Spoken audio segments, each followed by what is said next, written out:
Another day, another bombshell declassification from DNI Tulsi Gabbard. Yesterday, Trump unequivocally said, we got to go after these people, starting with Obama. Obama broke his silence and offered a non-denial denial that we're going to break apart. And now the documents are out. We're going to show you what matters, why it matters, what people aren't really talking about, but they should be focusing on. And we're going to remind you about how the media played a huge role in the Russia hoax. That's all coming up in just a moment. Plus, the fallout over Stephen Colbert's show getting canceled continues. We're going to show you all the lies that are being said about this and, surprisingly, some truth bombs dropped on Colbert's network. We're going to share that and a whole lot more coming up right now. We are brought to you by Birch Gold. My name's Larry O'Connor, and you can call me Larry.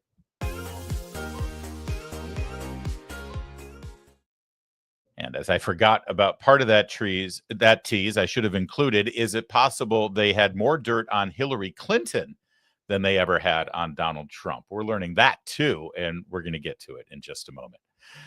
The Trump administration has their sleeves rolled up right now, streamlining monumental moves with our economy and around the world. It's difficult for them to take your personal finances into account when they're trying to do what's right for the country. That's what you have to focus on, and that's why tens of thousands of Americans are buying gold right now from Birch Gold. In the past 12 months, the value of gold has increased by 40%. Some central banks bolstered demand for gold by buying in record quantities, and we still have some global instability, crises around the world. There's tensions. You may be able to find some peace of mind, though, in gold. Birch Gold makes it extremely easy to convert an existing IRA or 401k into a tax-sheltered IRA in physical gold, or just buy some to store at home. Text my name, Larry, to 989898. Birch Gold's going to send you a free info kit on gold. There's no obligation. You'll just get tons of useful information. They've got an A+ rating with the Better Business Bureau. They've got tens of thousands of happy customers. Isn't it time you take control of your savings? Come on, man up. Text the word Larry to 989898. Do that today. Well, we've got another classified document dump from the Director of National Intelligence, all focused on the Russia hoax. And a lot of the correspondence and discussions going on with the Obama administration as they tried to frame Donald Trump, as they tried to undermine the Trump presidency, cast his entire legitimacy in doubt. They fed all these leaks to the media. We're going to show you the paper trail and go step by step, frankly, in only the way we know how to do it, and no one else does it the way we do it, in my opinion. We've done all the prep. We've got all the documentation, and here's the bombshell. Here's the blockbuster CNN won't talk about. They actually had a ton of dirt on Hillary Clinton, and we're just now learning of it. We're going to show you that dirt coming up in just a sec. But first, let's look backwards. Yesterday, in a meeting in the Oval Office with the president of the Philippines, press gaggle, as often happens there, one of the people shouted a question about the classified documents and what it revealed about the Russia hoax, and Trump held nothing back. The Attorney General is your former attorney. Would you conducting the interview, given... No, I have no concern. He's a very talented person. He's very smart. I didn't know that they were going to do it. I don't really follow that too much. It's sort of a witch hunt, just a continuation of the witch hunt. The witch hunt that you should be talking about is they caught President Obama absolutely cold, Tulsi Gabbard. What they did to this country in 2016, starting in 2016, but going up all the way going up to 2020 in the election. They tried to rig the election, and they got caught. And there should be very severe consequences for that. You know, when we caught Hillary Clinton, I said, you know what? Let's not go too far here. It's the ex-wife of a president, and I thought it was sort of terrible. And I let her off the hook, and I'm very happy I did. But it's time to start after what they did to me, and whether it's right or wrong, it's time to go after people. Obama's been caught directly. So people say, oh, you know, a group. It's not a group. It's Obama. His orders are on the paper. The papers are signed. The papers came right out of their office. They sent everything to be highly classified. Well, the highly classified's been released. And what they did in 2016 and in 2020 is very criminal. It's criminal at the highest level. So that's really the things you should be talking about. I know nothing about the other, but I think it's appropriate that they do go. All right. So that's President Trump right there. You heard him say that Obama is right in the center of it. It wasn't a group. It was Obama. And his signature is right there. They got together and they hatched the entire thing. And I got to say, the documentation seems to back that up. Barack Obama yesterday did something that he rarely does. He responded to President Trump. Some people are saying that it's a denial of any wrongdoing. It's not, actually. In fact, it's a fascinating statement that we should break down together. Let's do that. Out of respect for the office of the presidency, yeah, because Barack Obama has nothing but respect for the office of the presidency. Our office does not normally dignify the constant nonsense and misinformation flowing out of this White House with a response. This is classic Obama, this whole thing. I'm too good to lower myself to even respond to people like you. But these claims are outrageous enough to merit one. These bizarre allegations are ridiculous and a weak attempt at distraction. Okay, so we've got outrageous, bizarre, and ridiculous in the first paragraph there. He's not denying the allegations. He's not saying they're not true. He's just calling them names. Okay, no denial so far. Nothing in the document issued last week undercuts the widely accepted conclusion that Russia worked to influence the 2016 presidential election but did not successfully manipulate any votes. That is a fascinating sentence. Nothing in the document issued last week undercuts the widely accepted conclusion. Do you notice how he doesn't say the fact, the undeniable fact that Russian work to influence? No. Why didn't he say that? Why didn't he say the undeniable fact that Russia worked to influence the 2016 presidential election? He just said it's a widely accepted conclusion. Well, of course it's widely accepted. He promulgated the storyline from the White House. That's what this whole thing is about. He commanded the intelligence community to come up with an assessment based on his preconceived notion and the narrative that he wanted them to say. They broke every standard rule of intelligence gathering and vetting and pushed that statement out, leaked it to the media, had the media in their echo chamber repeat it for years. So no wonder it's widely accepted. That's the point. They made sure that it was widely accepted. We don't care that it's widely accepted. We care whether it's true or not. And it is fascinating that Obama didn't say that it was true or that it was fact. He just said it was widely accepted. These findings were affirmed by a 2020 report by the bipartisan Senate Intelligence Committee led by then Chairman Marco Rubio.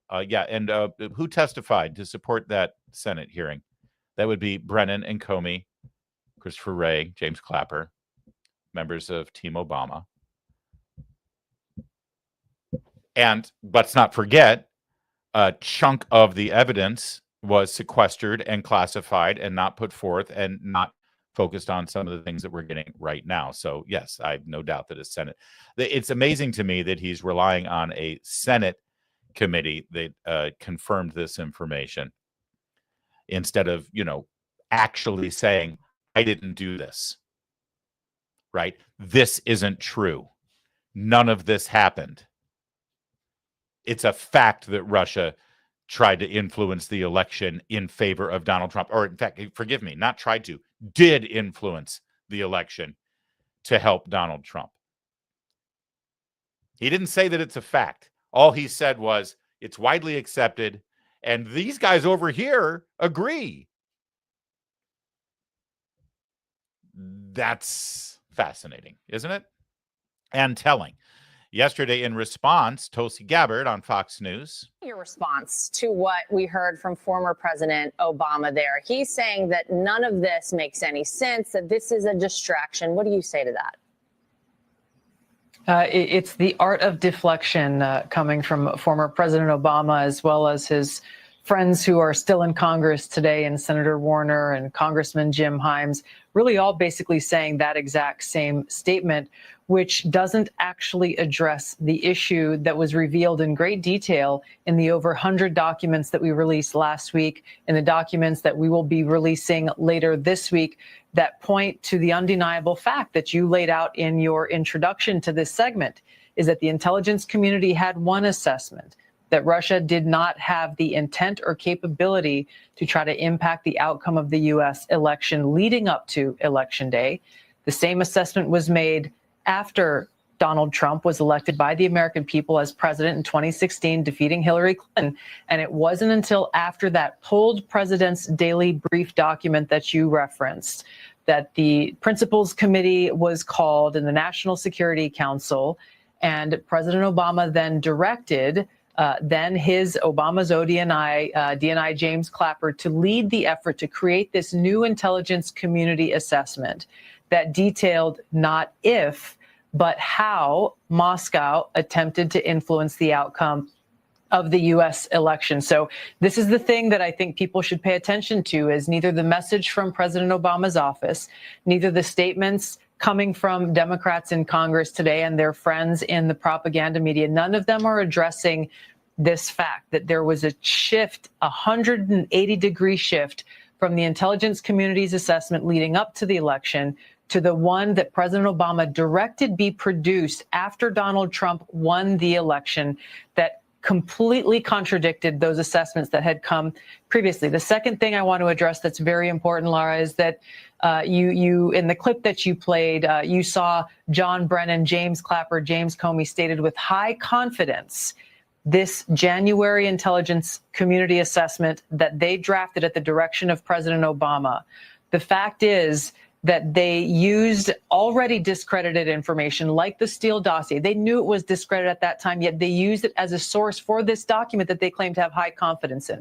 They used intelligence that some of these intelligence community professionals rejected previously because of the lack of credibility and the lack of the ability to vet with any kind of confidence whether or not that information or intelligence was accurate and could be used for an assessment.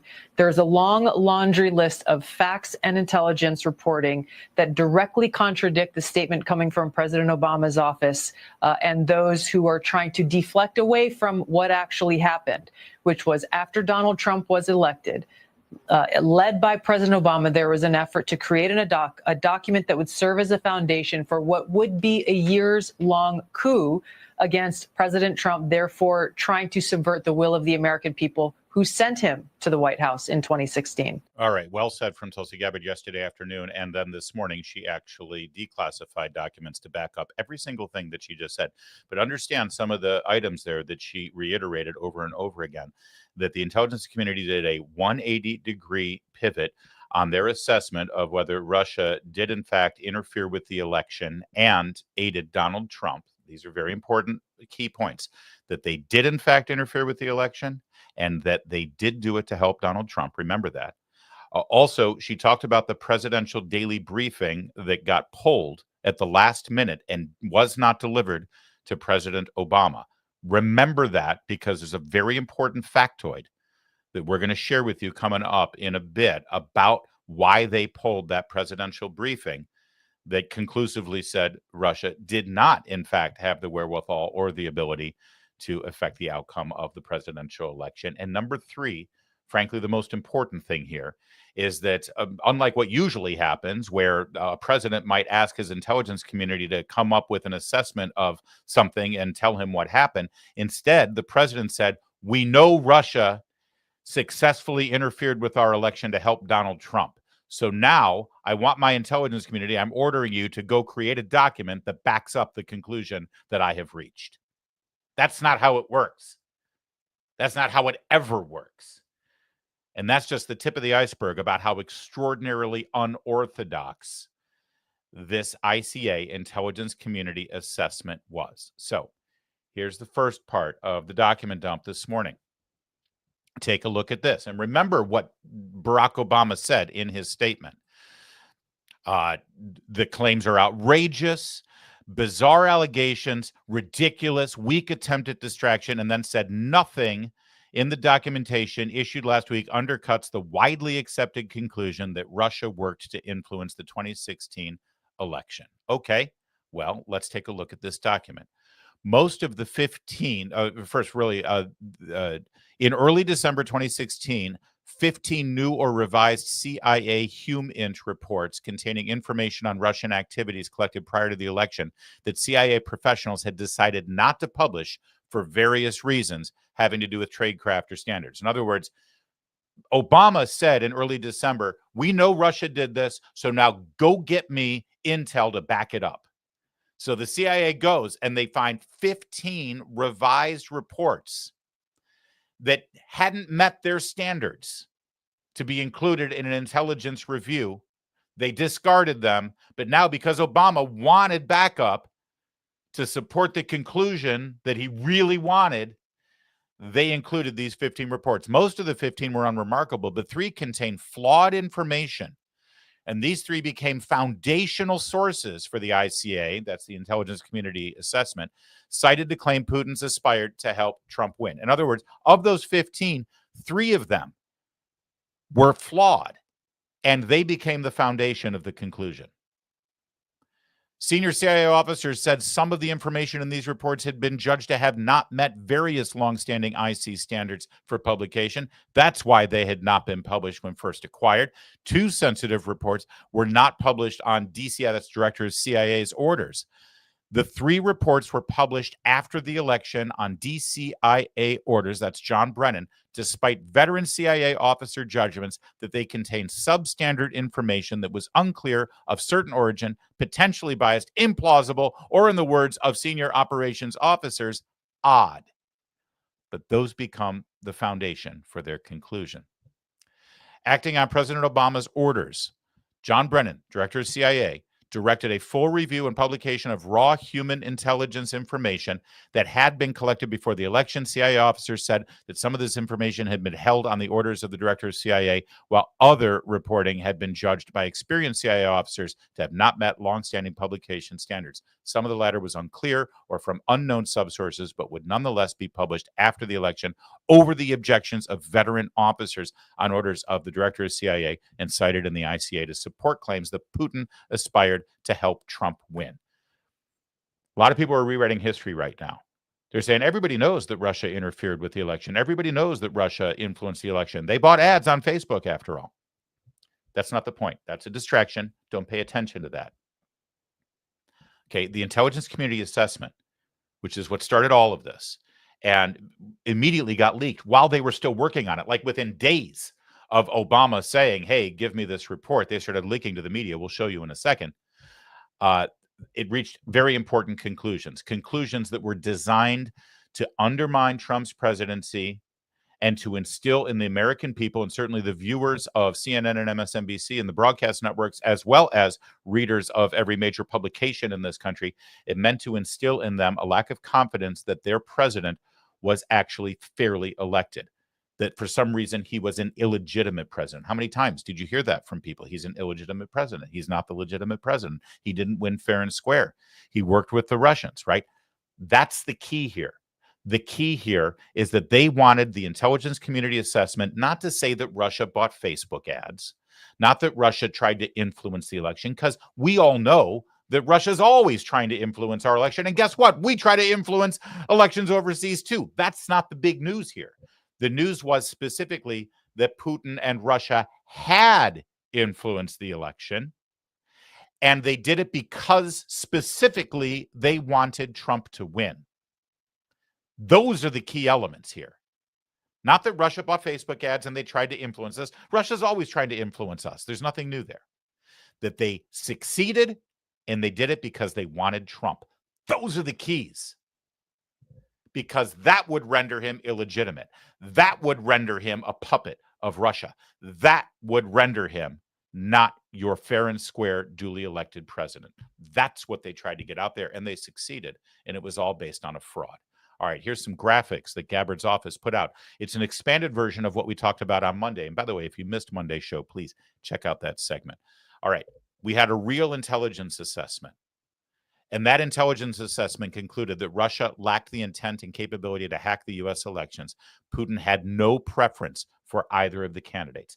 That's what all of the intelligence said, leading up to and even a month after the election day. Trump won. They had a briefing on December 8th, but they pulled that briefing. They did not brief the president with that. That's key.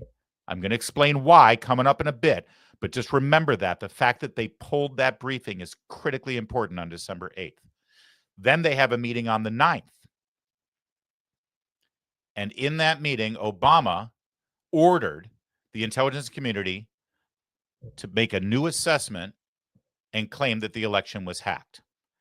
John Brennan took the lead on it as the director of the CIA. He ignored suppressed intelligence that undermined that narrative and instead focused on some of the things that we just looked at, these 3 very questionable reports that had been discarded along with 12 others. The CIA veterans at the agency warned Brennan, said, we don't have direct information that Putin wanted Trump elected. Another intelligence community official said the Steele dossier was a factor in the Obama intelligence community assessment, even though they all denied it until they couldn't deny it anymore. The ICA was subject to unusual directives from the president. The president doesn't direct intelligence community assessments.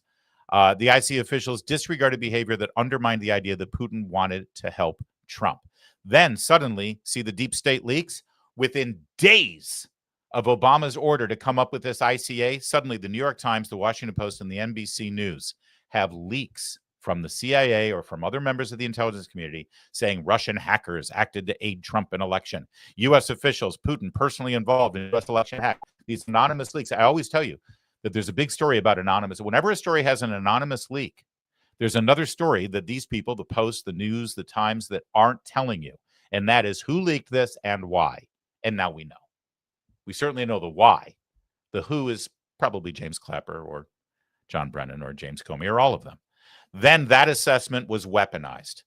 Putin developed a clear preference for Trump and aspired to help his chance to victory, is what the assessment said, even though they didn't have any credible intelligence to back it up. And the next thing you know, you've got a Russia hoax. Some of the key points here. They told us that Putin and the Russian government helped Trump win the 2016 election. The truth is that an analyst told Brennan, we don't have direct information that Putin wanted to get him elected. Obama, Brennan, and others fabricated the Russian hoax, suppressing evidence that Putin was preparing for a Clinton victory and was really just trying to sow chaos, not to help one person or another, just because they want to sow chaos. It's what they do. The other lie, we were told the Steele dossier was not used as a source in the 2017 Obama Intelligence Community assessment. The truth is, Brennan agreed that the dossier fails to meet Intel standards, but then he replied and said, but doesn't it ring true? Oh, yeah, that's a good way to assess intelligence when you're the director of the CIA. Well, it rings true. Not only did Brennan, Comey, Clapper, and others include the dossier, they overruled senior Intel officers who warned them that it was fabricated and shouldn't be used, and they knew that. They knew that even earlier than December, that it was fabricated. We were told that the Obama administration's 2017 ICA was an independent intelligence community product produced with apolitical analysis. The fact is that Obama ordered that assessment that they knew was false. They promoted the contrived narrative with the intent of undermining the legitimacy and power of a duly elected president, Donald Trump. And you're going to hear a lot of media people picking up this narrative today and saying, well, this is just Trump and he's just, he's a crybaby and he just can't get over the election and the people didn't think it was a legitimate president. And he's just trying to seek revenge. And by the way, with everything they put Trump through and everything they put the people who worked in the first administration through, with all the money that people had to spend for lawyers with an independent counsel and special counsel and Robert Mueller and all of the money that they had, people went bankrupt defending themselves against these fake allegations. So I'll tell you what, if this is Trump and his people saying, you put us through hell, we're going to put you through hell. Partly I'm okay with that. All right. But understand something. This isn't about Trump's ego. This is not about him, not getting over the fact that they lied about him back in 2016 and 2017 and screwed with his presidency. This is about you. Because when they undermined Donald Trump and his presidency, what they're really doing is undermining you. You voted for this man. You elected this man.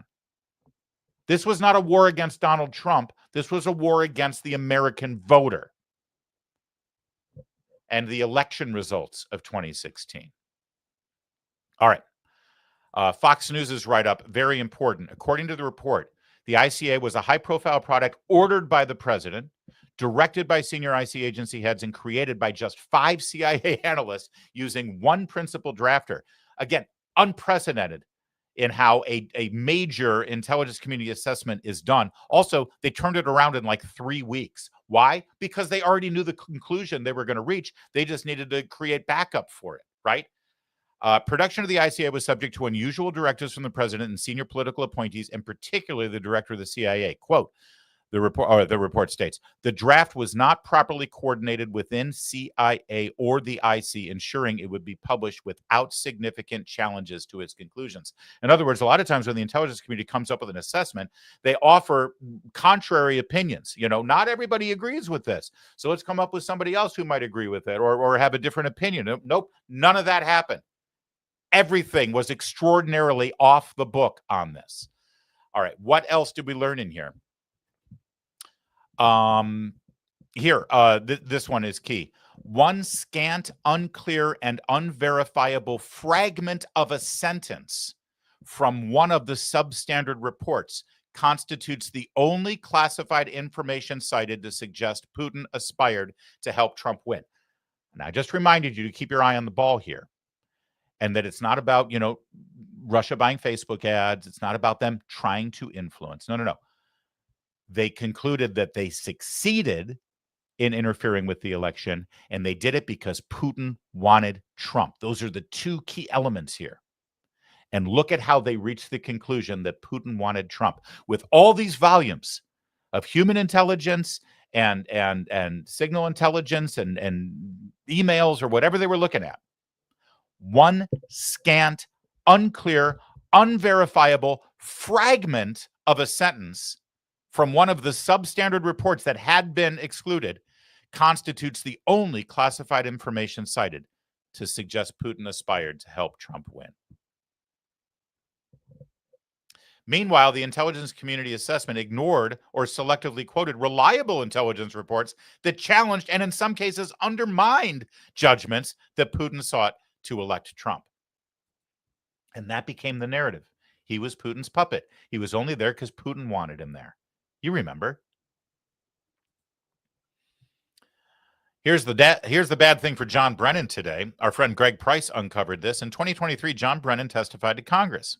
Matt Gaetz, congressman from Florida, was asking him a question about the Steele dossier and whether the Steele dossier was included in the 2016 intelligence community assessment. Brennan denied it. Here it is. Here's the transcript. So the fact that the DNC was providing or financing the Steele dossier's development doesn't give you concern that it might be partisan? Brennan says, again, that was happening back in 2016. I understand how you were able to tie this to my reference to my expertise, but I don't see any relevance to the Hunter Biden laptop issue now. Gaetz says, well, you said that you signed this letter that we acknowledge Joe Biden misused in a debate to fool the American people. This is a hearing about the letter that went out. Brennan says, no, I wasn't involved in analyzing the dossier at all. I said the first time I actually saw it, it was after the election, and the CIA was not involved at all with the dossier. Gaetz says, were you aware of the FBI's involvement with the dossier? Brennan says, yes, because there's an annex in the ICA, the Intelligence Community Assessment, that the Bureau asked to be included in there. It was their purview, their area, not ours at all. And yet, in the document from this morning, it appears that the CIA ultimately utilized the Steele dossier. Ultimately, the decision of how to handle the dossier was jointly made by the directors of the CIA and the FBI, who overruled the objections of the CIA officers and agreed to reference it with other ICA text bullets. John Brennan lied. We're the CIA. We didn't have anything to do with that. You got to ask FBI about that. Ask the FBI. They had the Steele dossier. But according to the paperwork that was dumped today, the director of the CIA joined with the FBI to determine that the dossier should be included. All right. So that's a lot. Let's take a quick pause. I hope you're all with me. Let me know in the live chat or in the comments afterwards if you're following this. I want to reiterate that one of the key points and most important points and the most damaging points that got picked up by the media was that Putin wanted to help Trump, right? I've drawn that to your attention multiple times now, right? And in fact, if you go back to this graphic, you'll see This is the key. This is what made it news. This is what fed the beast that suggested that Trump was not a legitimate president and handcuffed so much of what he tried to do the first time he was in office. Look at the leaks to the media. Secret CIA estimate says Russia was trying to help Trump. That's the news. Not that Russia tried to influence, but that Russia specifically wanted to help Trump. NBC News, U.S. officials, Putin personally involved in election hack. New York Times, Russian hackers acted to aid Trump. That was the key. So you would say to yourself, knowing that if the CIA or the FBI or any of the members of the intelligence community had any contrary information that could undermine the narrative that Putin wanted to help Trump, well, that would be relevant, right? They would want to include that and say, well, wait a minute, maybe Putin didn't want to help Trump because look at this. And that's where the dirt on Hillary Clinton comes in, because it turns out, according to the released information and declassified information this morning, Russia was sitting on a whole treasure trove of dirt on Hillary Clinton. If Russia really wanted to help Trump, they would have dumped all this with the media. They would have dumped it everywhere, worldwide. As Charlie Kirk, our colleague at Salem, points out, page 17 of the declassified House Intelligence Committee report is wild. It reveals that Russia had huge amounts of anti-Clinton dirt that it sat on in the final days of the campaign. Internal claims that Hillary was on heavy tranquilizers and suffering intensified psycho-emotional problems. That tracks. Evidence of severe health ailments like type 2 diabetes and ischemic heart disease. Internal DNC comms that Obama and others found Hillary's health extraordinarily alarming. Remember when she passed out at 9/11 at the commemoration of the September 11th attacks? And they had to hold her up like a sack of potatoes and push her into the van to get her out of there, remember? Apparently, Russia had access to internal DNC comms that Obama and others found Hillary's health extraordinarily alarming. Why wouldn't Russia leak that if they were trying to help Trump? Evidence of secret meetings with religious leaders where Clinton offered significant increases in funding from the State Department in return for their support. So in other words, she was using tax dollars through the State Department to bribe religious leaders to get support for her presidential election. Internal Democrat admissions that European allies were unenthusiastic about a Clinton presidency and thought she was not up to the job of head of state. You can't tell me that if Russia was trying to help Trump, they wouldn't spit all of this out and get it out there in the media. Of course they would. As Charlie concludes, if Russia was really all in on supporting Trump and hurting Clinton, it would have leaked this information in October when her lead in the RCP average slipped to about 1.3. Okay. Now, I've told you a couple of things that I wanted you to remember, like the whole point of the fake Russian collusion narrative was that Putin wanted to help Trump, right? And we just exposed how that's absolutely false. There's another thing that I wanted you to remember, and that was the fact that they didn't brief Obama on December 8th, that presidential daily briefing that included intelligence that Russia did not have the wherewithal, the means, or the intent to affect the outcome of the election to help Donald Trump. They pulled that briefing. Why is that important? Why is that significant? Well, my buddy Vince Colonnese points this out, and it's incredibly relevant. You can see here from the CNN headline, Jim Acosta byline, that as of Tuesday, November 15th, a week after he had won the election, Trump was now getting the presidential daily brief. You see, when you're a president-elect, you start getting briefed. So when you begin on day one, you're already up to speed on a lot of the intel issues. You're already up to speed. So he started getting the presidential daily briefs mid-November. The presidential daily brief for December 8th that included the intelligence community assessment that Russia did not have the means, the wherewithal, or the ability, or the intent to change the outcome of or affect the outcome of our election to help Donald Trump. That was included in the December 8th brief, and they pulled it. Because if they had briefed Obama on it, they would have had to have briefed Trump on it. And they didn't want Trump to know that. Great pickup from Vince. Good job, Vince.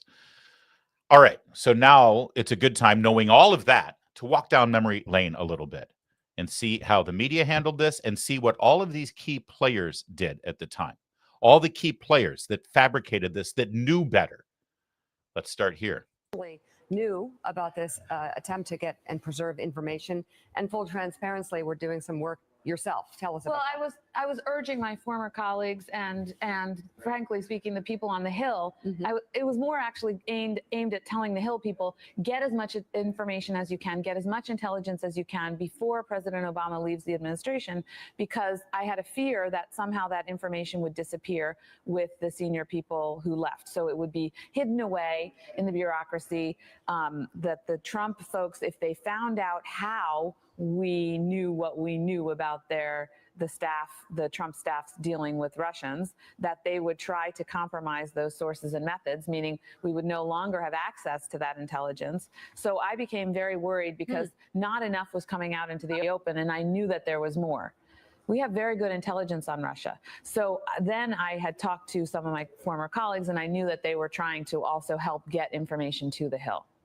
A lot going on today. All right, that's Elizabeth Farks. And if you read between the lines, not even between the lines, she's basically saying, yeah, we were spying on Trump.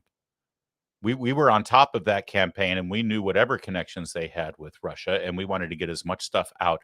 Now, she says to preempt them from learning what they were doing and burying it. But in fact, it was obvious that they were trying to do it to slime and undermine Donald Trump. But that's an admission that, yeah, absolutely, we were spying on the Trump campaign, something that they continue to deny. Now here's Susan Rice. Remember her? She's the one, after that famous meeting in the White House, wrote herself a memo saying Barack Obama gave the green light to investigate Trump and to keep this investigation going, but we have to do it by the book. Because who else? Who among us doesn't always write an email to ourselves to make sure that the world knows that the president told us to do it by the book? Think about that for a minute. She included that little nugget in her email to say President Obama wanted to make sure that we all did it by the book. Shouldn't it be a given that a White House is operating by the book? Why do you have to bend over backwards and go out of your way to reiterate that we're doing it by the book? Unless, it's atypical to do it by the book. Okay, Susan Rice. Susan Rice, welcome to the program. Good to be with you, Judy.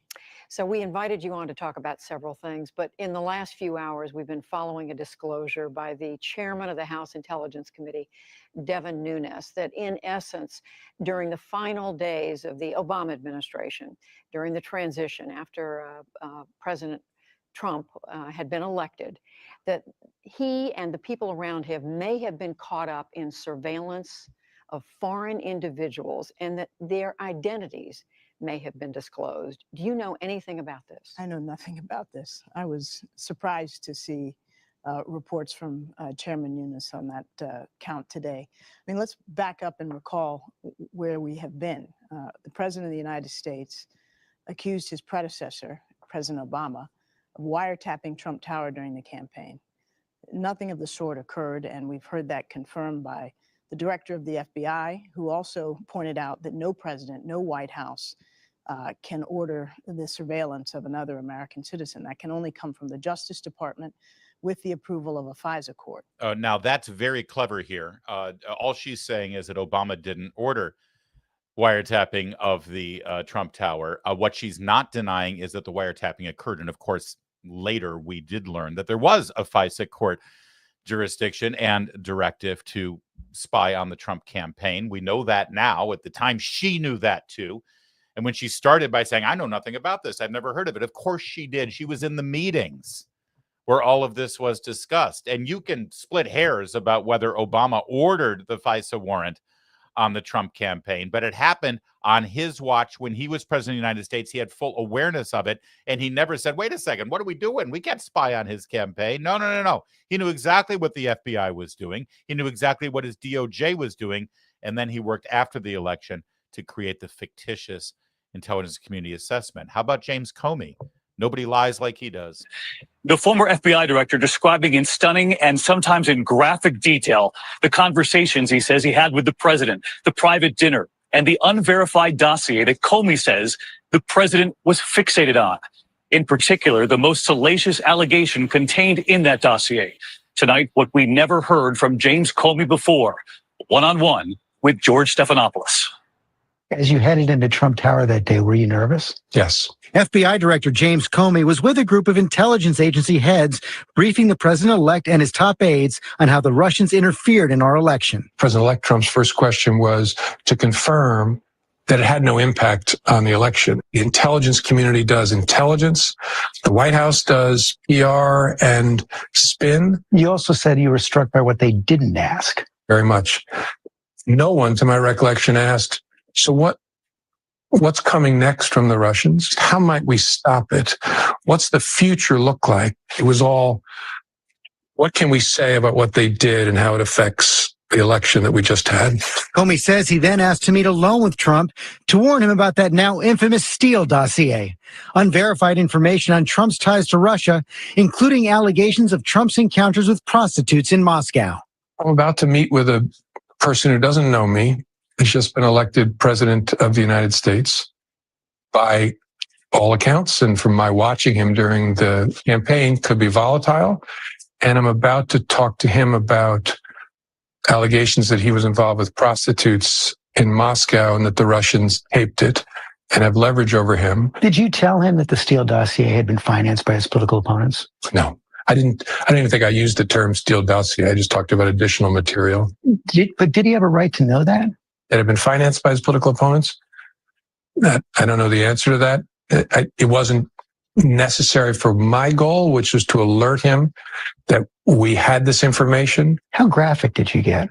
I think as graphic as I needed to be. I started to tell him about the allegation was that he had been involved with prostitutes in a hotel in Moscow in 2013 during a visit for the Miss Universe pageant, and that the Russians had filmed the episode. And he interrupted very defensively and started talking about it. You know, do I look like a guy who needs hookers? And I assumed he was asking that rhetorically. I didn't answer that. And then I just moved on and explained, sir, I'm not saying that we credit this, not saying we believe it. We just thought it very important that you know. Did you tell him you thought it wasn't true, or you didn't know if it was true or not? I never said I don't believe it, because I couldn't say one way or another. How weird. You see what they're doing here, right? I mean, that's the thing. We have the benefit of hindsight now. We know everything, or we know a whole lot more. I don't know if we'll ever know everything, but you see what he's doing here. So he knew at the time that he briefed Donald Trump that the Steele dossier was fake. He knew that it was funded by Hillary Clinton. It was just fake opposition research. They knew all of that. They had assessed all of that. He knew as he was sitting there with George Stephanopoulos. But when George says, did you tell him it's fake? He said, well, listen, I don't know if he had prostitutes or not. Well, I guess that's technically true. But he knows that the basis of this entire report is fake and fraudulent. And I love the characterization that when I told Trump about this, he acted very defensive. Well, of course he did. That was a lie. Who among us wouldn't act somewhat defensive if the director of the FBI says that the Russians have information about you being with prostitutes? If it's not true, he has every right to be defensive. But even beyond that, you see what's happening here, right? This was all during 2017 and then through 2018 with the Mueller investigation and all that. This was daily, where these news reports, these exclusive interviews, these very important and very serious sit-downs about Trump and Russia and the meddling and the interference and how Russia was helping Trump and that they had dirt on Trump, and none of it was verified. But it became the daily drumbeat in the corporate media because they were part of this. And you look back on this and you can see how they very carefully choose their words. They're careful enough. But at the same time, the effect worked. The effect was that the American people thought negatively of Donald Trump, that they had a lack of confidence that he was the duly elected president, that he wasn't in some way in bed. But there are people who still believe it. That's how propaganda works. That's how a psyop works. That's how intelligence is weaponized against us. Again, not against Trump, against us. Let me give you one more example real fast here, and then we'll wrap up this segment. Or actually, no, I've got one other thing. Here's James Clapper specifically verifying now, unwittingly, I think, on CNN. This was in 2018. He admits that this was all Obama that directed this intelligence, because people think that the intelligence community came up with this and created this assessment and created this finding that Russia had successfully interfered in the election, and they did it because they wanted to help Trump. But listen to Clapper in 2018. We did that set off a whole sequence of events which are still unfolding today, notably Special Counsel Mueller's investigation. President Obama is responsible for that, and it was he who tasked us to do that intelligence community assessment in the first place. There you go. He tasked us to do the intelligence community assessment in the first place. All right, one final example in terms of the use of the propaganda media to do their bidding willfully. Our friend Western Lensman, I subscribe to his account. He's great. He found this. This is from January of 2019. This is the perfect example of how they would report on this every single day to undermine Trump, to undermine the constitutional process, to undermine the will of the American voter. This is just a perfect example of it.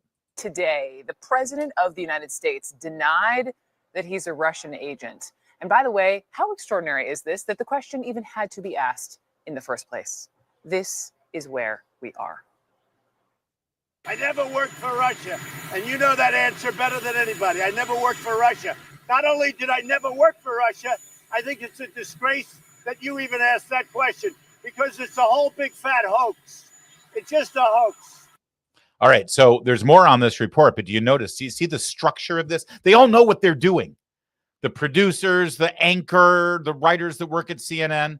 The lead is Trump denies being working for Russia or being a Russian asset. Of course he denied it, because it's not true. Trump denies this, and Trump denies that, and Trump denies that, and it keeps just whittling away and chiseling away and undermines people. I have people in my life, friends, I'm sure you do too, who still think that Donald Trump is a puppet of the Russian government, that they've got dirt on him, they own him, and it's because of this. Now watch, they'll go back to studio, and then they'll bring on a very serious congressman who talks about the serious nature of the allegations, because the allegations are very serious. I don't care if they're serious. They're not true. And there was never, and I mean never, and I'm telling you never, ever any evidence that rose to the level to suggest that the allegations were true. And what was the one piece of evidence that everyone kept hanging their hat on? Well, we got to go back to that intelligence community assessment that Barack Obama ordered in the final days. And now we know why. And now we know exactly what they did with it. That's their only evidence. All right, so watch how this unfolds. That is President Trump today pushing back against the bombshell reporting over the weekend that the FBI opened an investigation into whether or not he was working on behalf of Russia, specifically after the president fired James Comey as FBI director back in May of 2017. This is a very grave matter. The fact that we're asking the question as you began this segment, is the president of the United States a Russian operative?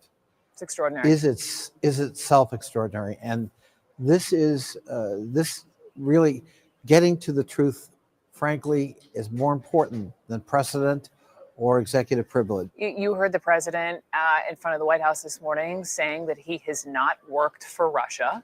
Do you think he's compromised? Why did I have the eerie recollection of Richard M. Nixon saying to the national audience, "You need to know if the president's a crook, and I am not a crook"? Do you have any evidence? Do we have evidence? Well, we're about to get some, aren't we? You see what they did? And do you see how they did it?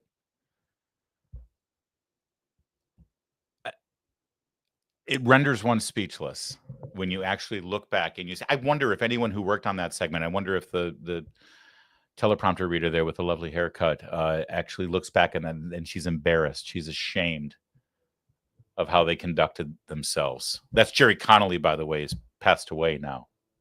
May he rest in peace. Congressman from Northern Virginia.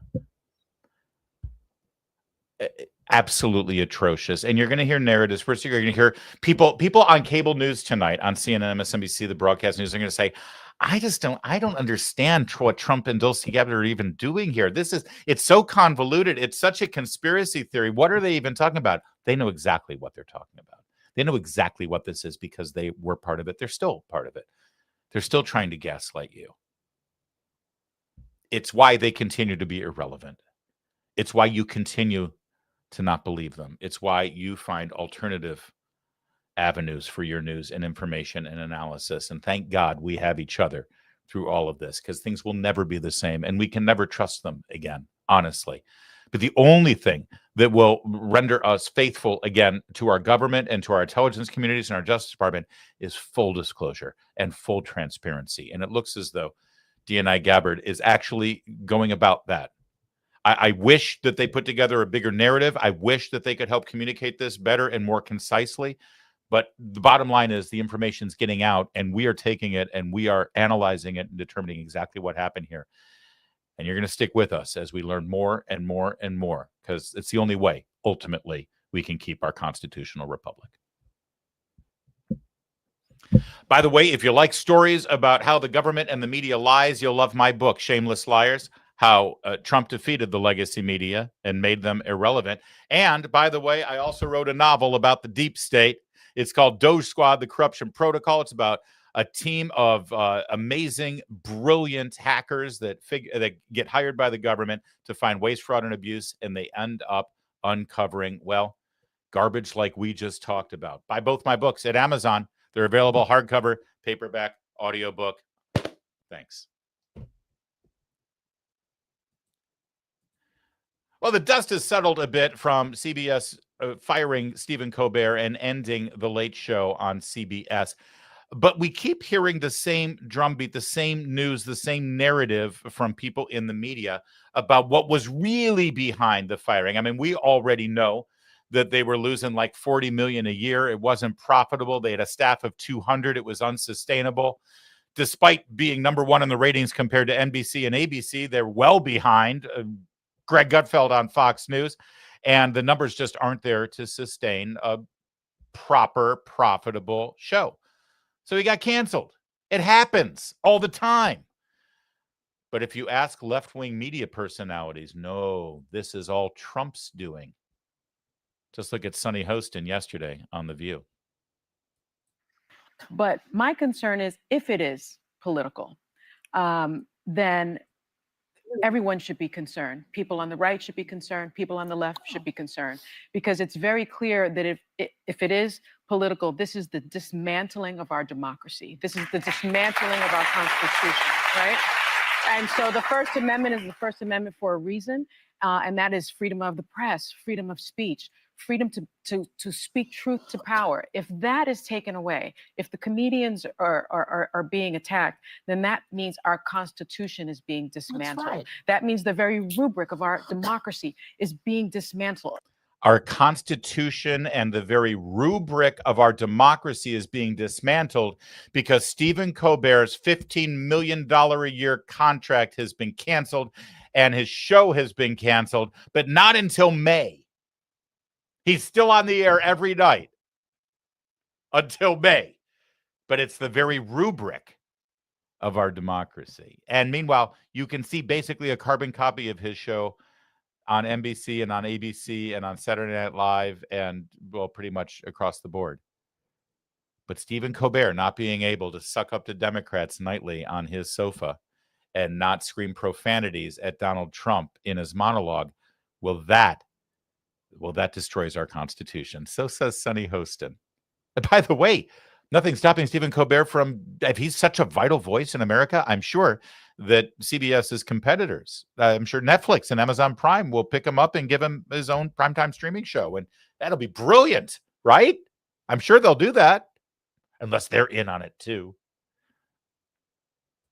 Check out Brian Stelter here with Anderson Cooper, raising the alarm again about the censorship and the fact that this is really Trump working with the corporate overlords at CBS Paramount.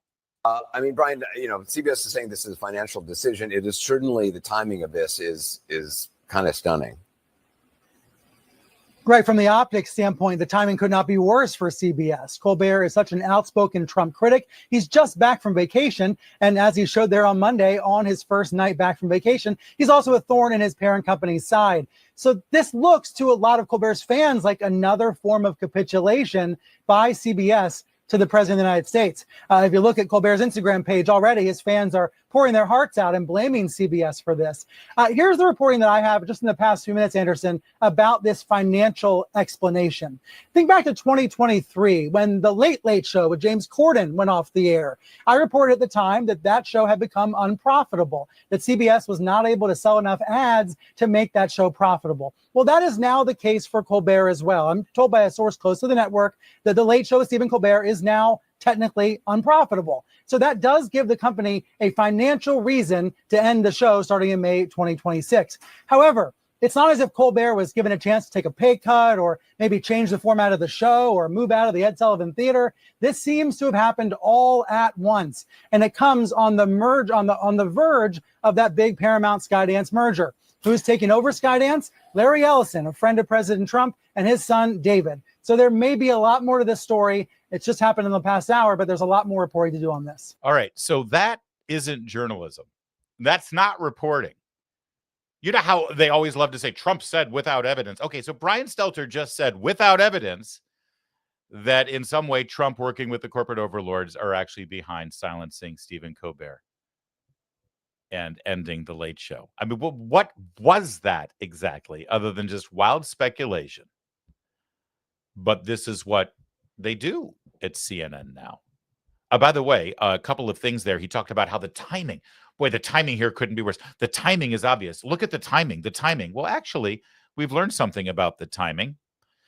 Colbert, though, would not learn the news of his show's demise until he returned from vacation. It was after Colbert taped the Wednesday, July 16th episode, I'm told, that Dixon informed him of CBS's decision. The following day, Colbert stunned the TV industry and announced the cancellation at the top of the show. The timing of the cancellation news break came 3 days after a post-vacation Colbert blasted Paramount's settlement with Trump as a big fat bribe, has created terrible optics for the media conglomerate as it waits formal approval of its merger with Skydance. Nevertheless, multiple sources say the shocking decision to retire the Late Show brand was truly driven by financials as the late night space has continued to face declining ad revenue. What's more, while Colbert may have been the highest rated show of what appears, All right, but the key here is, see how at the top it says Colbert would not learn the news of his show's demise? As Sonny Bunch points out, Colbert's manager knew about this in late June, but he just didn't tell Colbert until he got back from vacation. He didn't want to spoil his vacation. But in this article, Colbert's manager knew about it. So the decision was made a month ago. So all this, the timing, it's really a reaction to what he said about Paramount on the air the other day. No, actually, it was decided in June. And his manager knew about it, but it doesn't matter. By the way, one other thing about that Brian Stelter segment you just saw, did you see who the host of the show was there? You know, the very important, serious, unbiased, objective newsman. It was Anderson Cooper, right? Anderson Cooper there at CNN, Anderson Cooper. Well, you know, the day after Colbert's cancellation was announced, in the audience there to show solidarity were all of his fellow late night comedians. Here you see John Oliver, you see Jon Stewart, you see Jimmy Kimmel there. You see, what's that guy's name again? He does the late show. I don't even know. Late night after the Tonight Show. He's irrelevant. Seth Meyers, thank you. Then you see Andy Cohen. I don't know why Andy Cohen is there, but look who's with Andy Cohen. So you got all these late night comedy hosts, and look at that. It's late night talk show host and stand-up comedian Anderson Cooper there to show solidarity with Stephen Colbert because he's an unbiased journalist. He's totally objective. This is CNN. Oh, speaking of CNN, they did have a pretty truthful segment about this. I got to give them credit for it. Donald Trump posted, "I absolutely love that Colbert got fired. His talent was even less than his ratings. Go yourself." I think the real question is, should the president of the United States be picking and choosing people who should have jobs based on whether they say nice things about him or not? No. Wait, I'm sorry. We're going to get to Kevin O'Leary here in a second, but did you get the question? So they're just accepting as fact. They have no evidence of this. They are accepting as given fact that Donald Trump ordered Stephen Colbert to be fired. The question isn't whether he did it, according to Abby Phillips. The question is, should he have that kind of power? It's just absolute Looney Tunes. These people do not deserve your attention or your patronage. They are just propagandists. It's so obvious as you see it, right? I mean, you can't escape it. That was the question. Should the president have this kind of power? Who says he does? Okay. Got fired before Trump said a word. 46.2. Actually, Trump called for his firing with a very last. simple explanation. Okay, let me respond to what you said. Trump called for his firing last fall, just to be clear. Let's talk about what actually happened. $46.2 million in losses on a franchise that's 40 years old.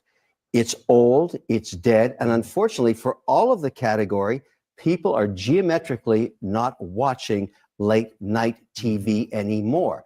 Here's the problem for Colbert. His contract is a payout contract through a transaction where there's a change of control. Only a moron would tell the president to F off before he gets his check, okay? So what's gonna happen now, in my opinion, is tomorrow, CBS, his boss, will fire him, and they will litigate for the next 5 years his payout. Fire who? Stephen Colbert? So now, Get rid of this guy. Oh, no.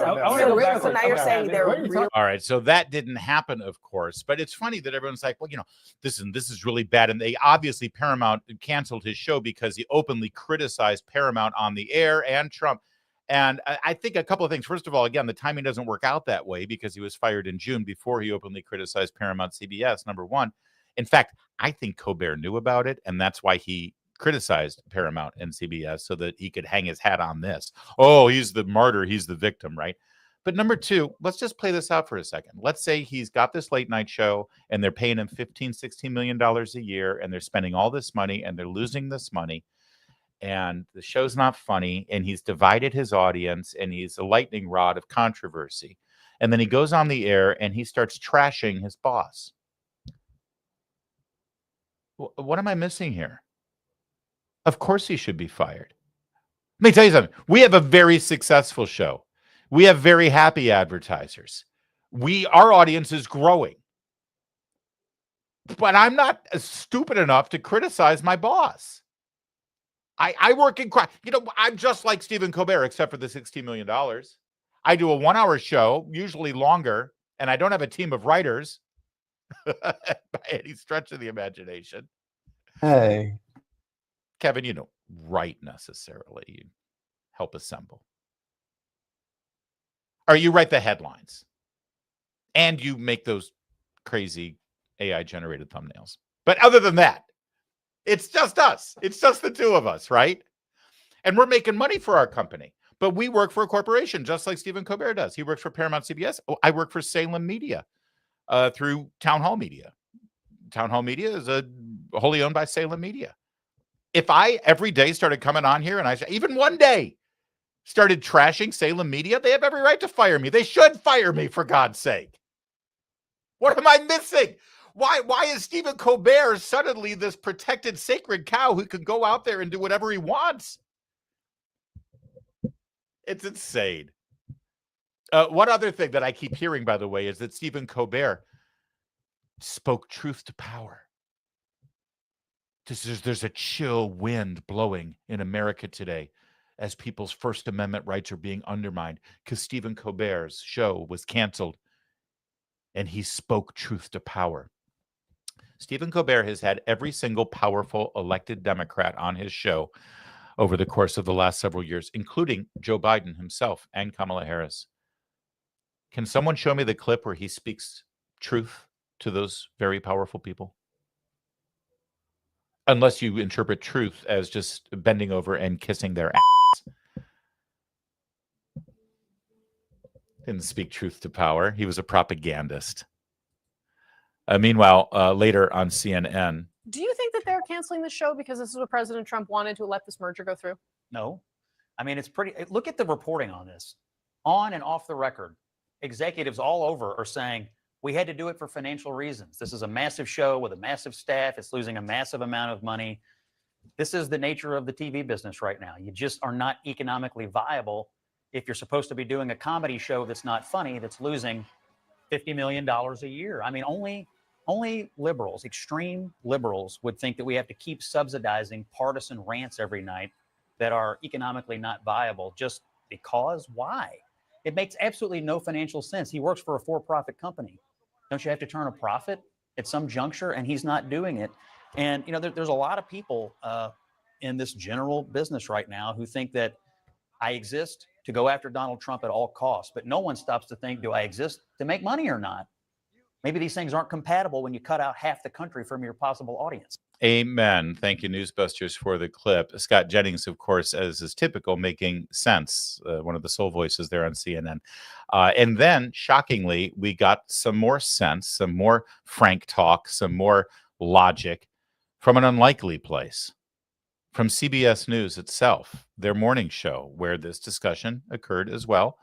You know, CBS is so full of propaganda. You know, they're so iron-fisted that they are controlling people's speech. No, they actually debated this on their own network about whether Colbert should be fired. And, well, one voice of reason stepped forward and actually said to Gayle King's face, no, just no.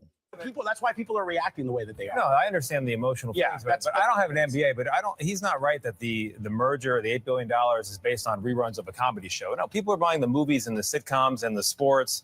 They're not based on reruns of us either. So I think he's wrong about that. He's saying that it contributed to it. He's saying it's all encompassing, No, the total package of it. That already happened in the past. And he also acknowledged that these late night shows are what he called like a blockbuster kiosk inside a tower record. So the business is broken. And what no one seems to acknowledge is that the politics also changed. The business changed and so did the politics. And it got way more one-sided than anything Johnny Carson was ever doing. I think we should reflect on those changes as well. It's been a big shift culturally in that regard also. I hear you, but I think many people feel there's another way to do it. You know, it's a very difficult position to be in, but to disagree with something that company's doing, but also still loving your job and loving what you do. I really feel for Stephen Colbert. I think feel for the whole staff of both those shows and whatever comes next for everybody. I do too. I think people will miss those shows when they're gone. Yes. That's the bottom line. No doubt. And I don't believe that he's going anywhere when it comes to this industry. He's going to land somewhere for sure. All right, let's talk. But if you haven't seen Jon Stewart's monologue, it's worth. It is indeed. Jon Stewart's monologue is worth seeing. Okay, fine. Again, that's a good, sober explanation of the business behind this, and that the merger really didn't care about what Stephen Colbert brought to the table, or Jon Stewart. By the way, they both work for networks, CBS and Comedy Central, that are owned by Paramount. And if you think about Comedy Central and you think about some successful programming over there, well, you got to think about these guys, right? South Park. There are no sacred cows there. They criticize everyone. They criticize Trump mercilessly. And effectively, I might add. They also work for Paramount CBS. And just today, it's been revealed that the creative team at South Park has inked a brand new deal with Paramount for new content, new distribution, streaming on the networks everywhere across the board, worth over $1 billion. So let me get this straight. There's some kind of First Amendment infringement. The very rubric of our democracy is being destroyed because Stephen Colbert's unsuccessful show has been canceled over at CNN because they were losing $40 million a year. And yet at the same time, that same corporation that's blowing a chill wind through our country's First Amendment rights and shredding the Constitution and undermining the very rubric of our democracy just signed a $5 million deal worth $1.5 billion with the team at South Park, who can be just as nasty, if not even nastier, in their criticism of Donald Trump. What's the difference here? What's the difference between Stephen Colbert criticizing Donald Trump every night and the South Park team criticizing Donald Trump? Well, there's one huge difference. South Park focuses on being funny and entertaining and profitable. Stephen Colbert didn't. And that really is the bottom line. Thank you guys so much for watching. I appreciate you walking through that marathon first segment there. If you liked it and you think that it helped add to the narrative about what's really going on here with these declassifications about Russiagate, please, we're going to post that segment, share it across the board, recommend it. You know, the recommendations of our segments on the social media platform that you're watching us on right now, that's what builds this show. We've been going through a huge growth over the last 6 weeks, and I've watched, and it's recommendations of our videos that really are growing this show, and we appreciate it. We appreciate you so much. So thank you for that, and please do that. And while you're at it, if you can swing over to the audio versions of the show on Apple and on Spotify, subscribe there if you can, and leave a review, leave a rating. That really helps us out a lot too. Appreciate it. Thanks for watching today. Do we have some super chats we want to get to? Hey, Angela, thank you for that $5 super chat. Mike Davis, Article 3 project says immunity only applies to White House term. If Obama continued cover-up, he can be charged. What say you? Well, yeah, what he does outside the White House is certainly part of it. And a lot of people have pushed back at me because the other day I said that I don't think Obama's going to face any criminal charges because of the immunity clause for his actions as president. I also said during that segment that I don't think treasonous behavior necessarily falls under that. I'm just, based on everything that I'm seeing and hearing and experts that I'm talking to who used to work at the Justice Department, they're skeptical that any charges will actually come to Obama. But let's see. Let's see. And by the way, if he starts to engage in some kind of cover-up, or if he starts to engage in intimidating people and telling people to change their story about what happened now, that's certainly actionable. Thank you, Angela, for the $5 super chat. Widely accepted by lamestream media and leftist loons means about as much as a bag of manure on a 100-degree day. Yeah, and it's got just as many flies around it. Yeah, Angela, the fact that Obama referred to this as the widely accepted conclusion, that is a tell. That is a key. It's a clue as to what he can and can't and shouldn't say about this.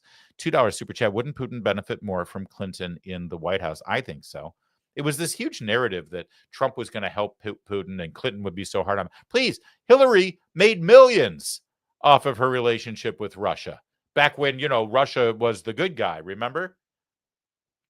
Thank you, Angela. Psychological projectionist with a £2 note asking the question made him guilty. Extraordinary. Asking the question made him guilty. Asking the question. What do you think that's a reference to? I don't know. Trump, Russia. Yeah, somewhere in there. Trump, Russia. Oh, when Comey said, when Comey was talking about how the conversation went and Trump asked, you know, well, what can we say about this? And what's, you know, I think that may have been it, that he was clearly guilty because he didn't say what Comey expected him to say or something. Thank you, psychological projectionist. Cheerio. $5 super chat from Angela. You can't dismantle something that doesn't exist. We are a constitutional republic. Yes, the very rubric of our democracy. Thank you, Angela. I know it's like fingernails on a chalkboard when you hear these people say we're a democracy. Thank you for that. Greg Brett, $2 super chat. Real journalism. Thank you. Well, thank you, Greg. You know, there's a reason why these things are convoluted sometimes. It's designed that way. They don't want it to be a very simple story. But this one is actually more simple than people are pretending it to be. Sadly, I know that hopefully my narrative and description of what happened doesn't make it seem complicated, but it's really not. It's really not. There was no evidence from the intelligence community that Russia successfully interfered with the election or that they wanted Trump to win. And then they needed to come up with a narrative after Trump did win to undermine his presidency. And by the way, at the same time, to rationalize why Hillary lost. So they concocted this. And that's it. And then it was used. It was leaked and it was used. The rest of it is all just noise and sort of overlapping threads as to prove that they did what they did. But that's really all you fundamentally need to know. There was absolutely no evidence, credible evidence from the intelligence community that Russia successfully interfered with the election and that they were trying to help Trump.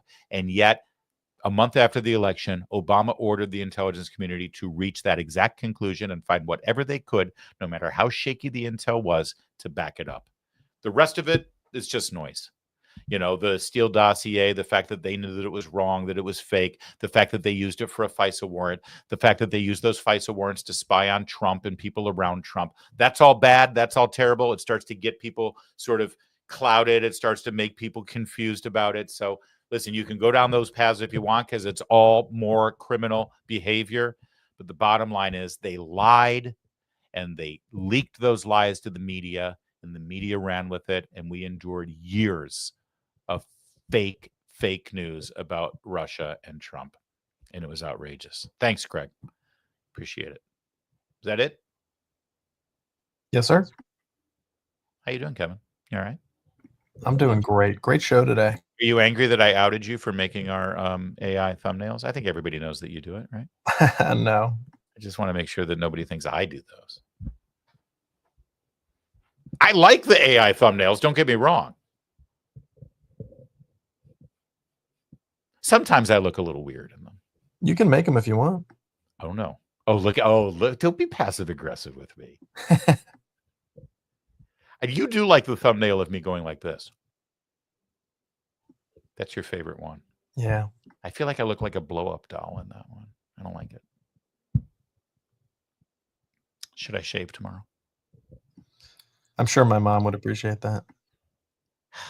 All right, Kevin's mom, I'll shave tomorrow. Are we done? We'll be back tomorrow. We will be back tomorrow. Same time, same place. Thanks for watching or thanks for listening. In the meantime, my name is Larry O'Connor, and you can call me Larry.